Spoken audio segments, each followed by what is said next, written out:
Hello అండి. ఇవాళ నేను మీకు పాలకూరలో ఉండే పోషక విలువలేంటో ఈ వీడియోలో తెలుపుతాను. పాలకూర తినడం వల్ల మన కంటికి చాలా మంచిది. బ్లడ్ ప్రెషర్ని తగ్గిస్తుంది అండ్ క్యాన్సర్ ప్రివెన్షన్ కూడా పనిచేస్తుంది. మన పాలకూరలో కార్బ్స్ ఇంకా ఎన్నో vitamin A, vitamin C, folic acid, iron, calcium ఎన్నో రకాల పోషక విలువలైతే మనం పాలకూరలో చూడొచ్చు. విటమిన్ సి వల్ల మనకి యాంటీ ఆక్సిడెంట్స్ ఎక్కువ ఉత్పత్తి అవుతుంది. ఇమ్యూన్ ఫంక్షన్ అనేది బాగుంటుంది.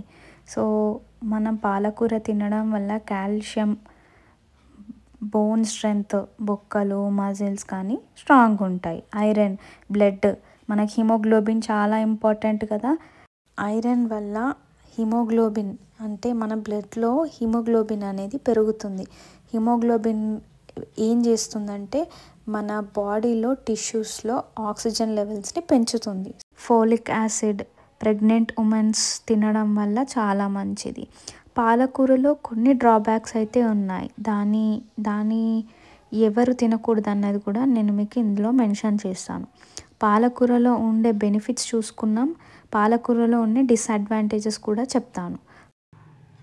కాకపోతే ఈ పాలకూర అనేది ఎంత మోతాజులో తినాలో అంతే తినాలి. దానికన్నా మనం ఎక్కువ తింటే కిడ్నీలో స్టోన్స్ వచ్చే ప్రమాదం ఉంటుంది. ఎందుకంటే దీంట్లో కాల్షియం ఆక్సలేట్ అనేది ఎక్కువ ఉంటుంది కాబట్టి high risk of developing kidney stones ఎక్కువ డెవలప్ అయ్యే ఛాన్సెస్ ఉంటుంది.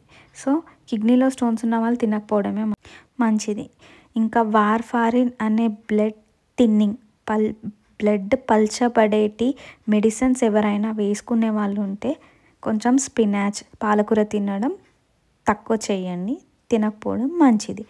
పాలకూరని ఎన్నో విధాలుగా వండుకొని తినొచ్చు. కర్రీ లాగా, పప్పు, పాలక్ పన్నీర్, ఎన్నో సూప్స్ లాగా, హెల్తీ డైటరీ లాగా కూడా యూస్ చేసుకోవచ్చు. Please subscribe my channel.